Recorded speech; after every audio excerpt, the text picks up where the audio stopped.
이번에는 이제 5강 풀이의 급수와 풀이의 변환에 관련된 그런 부분입니다. 자, 이 부분 같은 경우 여러분들 상당히 중요한 그런 부분들이죠. 통신을 하기 위해서, 통신 일을 배우기 위해서 가장 기본적이고 필수적으로 알아두셔야 될 그런 내용이다라고 볼 수 있겠습니다. 자, 그러면 이제 기출문제 유형 파악을 갖다 보게 되면은, 먼저 펄스 열애에 대한 설명을 갖다가 옳지 않은 것은 이런 형태로 나눴고요. 그 다음에 사인 파하고 반파 정리에 관련된 부분에 대해서 2차 고주파 성분은 어떻게 되겠느냐. 자, 그 다음에 여기서 사인 파 같은 경우는 우리가 풀이의 급수에서 다루지 않고 풀이의 변환에서 다루게 됩니다. 그것은 그 이유는 뒤에서 설명을 할 예정이다라는 말씀. 그 다음에 그림을 보고 신호의 파형에 대한 설명을 갖다가 나타내는 부분.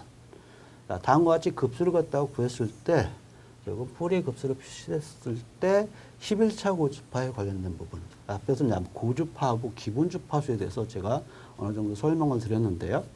그 부분에서 고주파는 어떻게 해당되는지, 어떻게 적용되는지 거기에 대해서 설명을 드린 바가 있습니다.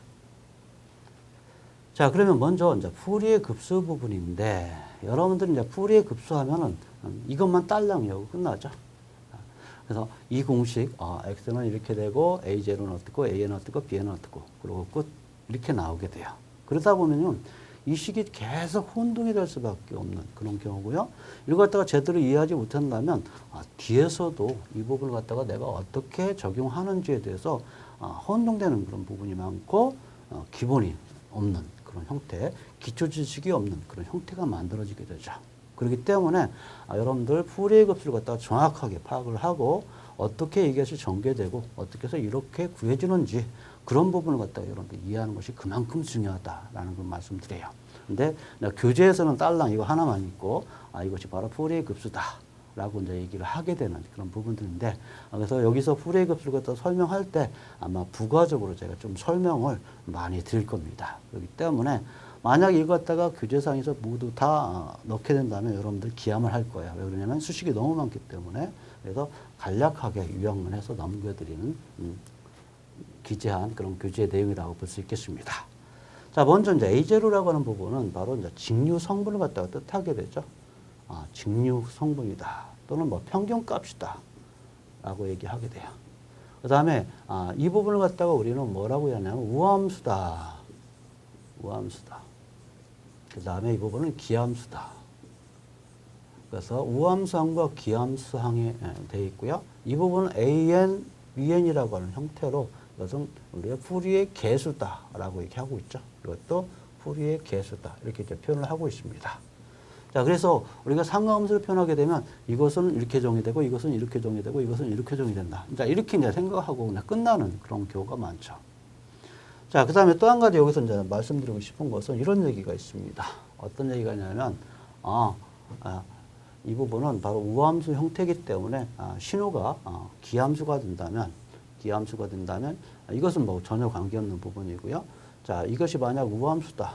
그러면 A에는 존재를 하게 되고, 자, 이것이 바로 우함수다라고 한다면 B에는 0이다. 이렇게 나타나죠. 그래서 신호가 우함수냐 기함수냐에 따라서 우리는 계산할 필요 없이 얘는 0이다. 얘는 A인 값은 우리가 이것만 구하면 된다. 그 다음에 A0를 구하면 된다. 이와 같이 얘기할 수 있겠죠. 자, 두 번째 경우 이제 얘기하게 되면 바로 이렇게 얘기했어요. 만약에 이거 이제 기함수다. 라고 한다면 바로 A는 바로 0이다라는 걸 바로 나오게 되고요.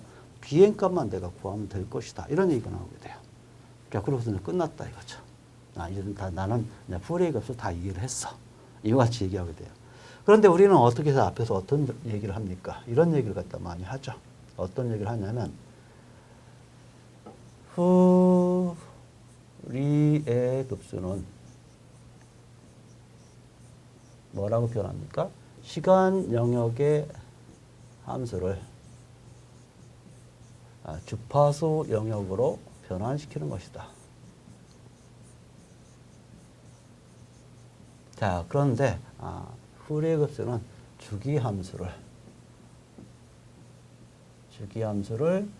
시간 영역에서 주파수 영역으로 변환시키는 것이다.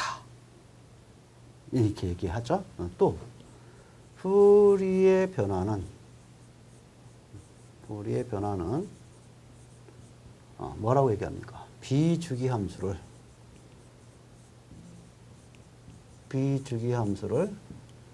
시간 영역에서 주파수 영역으로 우리가 변환시키는 그런 기법이 곧 풀이의 변환이다. 자, 비주기 함수를 시간 영역에서 주파수로 변환시키는 기법을 우리는 풀이의 급수다 라고 얘기했어요. 그런데 여기서 이제 여러분들 알고 주파수 영역으로 변해? 주파수 영역으로 변해? 그럼 이쪽으로 한번 다시 보죠. 자, 이 결과가 풀이의 급수예요. 그러면 주파수 영역으로 변환시켰다라는 표현을 갖다가 쓰게 되는데, 자, 여기서 그럼 주파수 영역에 있는 것은 뭐냐 이거죠? 모두 다 시간 함수인데. 이렇게 이제 나오게 되죠. 그래서 여러분들은, 모두 다 시간 함수인데 왜 이런 얘기를 하지? 그래서 앞에서 이런 얘기 했었죠. AN과 BN은 바로 개수다. 바로 이 부분이 바로 주파수 성분이다. 주파수 성분을 뜻한다. 이렇게 여러분들 기억을 해주시면 돼요. 그럼 결국은 개수값을 구한다는 것은 주파수 영역에 대한 성분을 아는 거하고 똑같겠구나 라고 생각을 하시면 되죠. 자, 그래서 왜 이렇게 주파수 성분인지를 나중에 뒤에서 제가 비교 설명해 드릴 거예요. 그래서 우리가 풀이의 급수를 갖다가 우리가 구해서 각각의 개수값을 갖다가 구하게 되는 이유는 바로 뭘 알기 위해서다? 주파수 성분을 알기 위한 그 개수값들이구나 라는 것을 확인할 수 있죠. 자, 그걸 갖다 먼저 알아두시고요. 자, 그 다음에 또 한 가지, 이걸 통해서 또 하는 점 여러분들 알아둘 것은, 내가 이 식을 통해서 나는 A 재료값을 갖다가 구할 수 있고요. A N 값도 구할 수 있고요. A, BN 값이 구할 수 있어요. 그런데 왜 이 식이 이렇게 만들어진 거죠? 그냥 무턱대고 나온 것은 아닐까 아닙니까? 자, A 재료 값이 어떤 것이 왜 나왔고, AN 값이 왜 이렇게 나왔고, BN 값이 왜 이렇게 나왔는지 그 이유를 갖다가 여러분들이 이해를 하는 것이 풀이의 급수를 갖다가 정확하게 이해하는 것이다 라고 생각을 하시면 돼요.